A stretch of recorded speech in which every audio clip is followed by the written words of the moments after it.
Maligayang pagbabalik sa ating channel. Ngayon, meron tayong mga nakaka-excite na balita para sa lahat ng volleyball fans. Dahil ang koponan ng Philippine Women's Volleyball Team na kilala na ngayon bilang Alas Pilipinas ay handang-handa na para sa ABC Challenge Cup 2024. Tara at ating alamin ang mga detalye ng kanilang laro.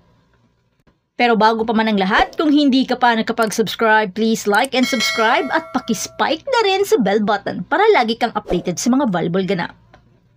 Handa na ang koponan ng Philippine Women's Volleyball Team na harapin ang mga matitibay na kalaban sa preliminary round ng ABC Challenge Cup. Ang torneyong ito ay inoorganisa ng Asian Volleyball Confederation at gaganapin mula May 22 hanggang May 29. Sa Pool A, ang Pilipinas na nasa ika-63 sa pwesto sa buong mundo ay haharap sa mga mas mataas na ranggo ng mga koponan. Kasama sa line-up ang huling taon na bronze medalist na Chinese Taipei na nasa ika-44 sa pwesto, Iran na nasa ika-57 naman sa pwesto, Australia na nasa ika-59 sa pwesto at India na nasa ika-62 naman sa pwesto.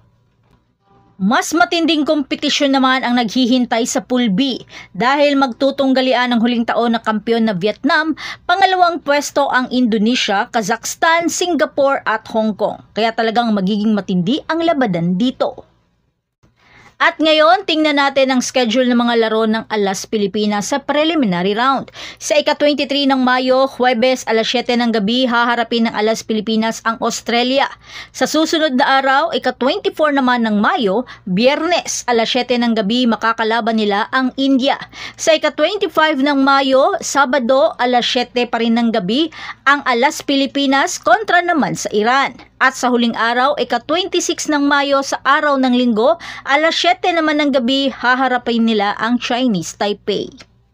Ang Alas Pilipinas ay maglalabas ng isang malakas na koponan na binubuo ng mga veteranong manlalaro at mga magagaling na collegiate players na pinangungunahan ng koponan ni Gia de Guzman, Cici Rondina, Ea Laure, Angel Canino at Thea Gagate.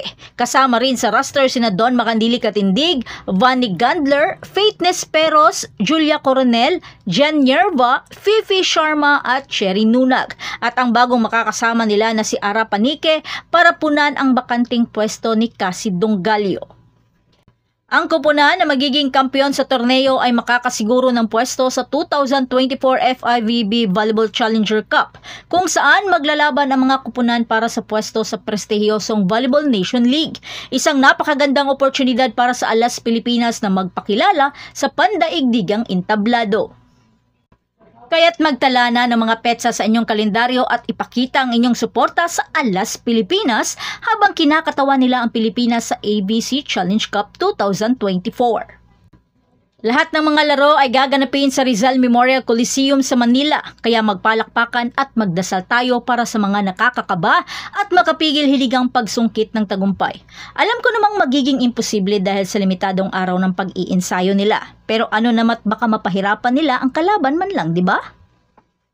At iyan ang ating video para sa araw na ito. Kung nagustuhan ninyo ang update tungkol sa Philippine Women's Volleyball Team, magbigay ng thumbs up sa video na ito at huwag kalimutan mag-subscribe sa ating channel para sa iba pang mga balita at updates sa mundo ng volleyball sports. Maraming salamat sa panonood at magkita-kita tayo sa susunod na video. Hanggang sa muli at patuloy na mag-spike at mag-dig sa ating channel.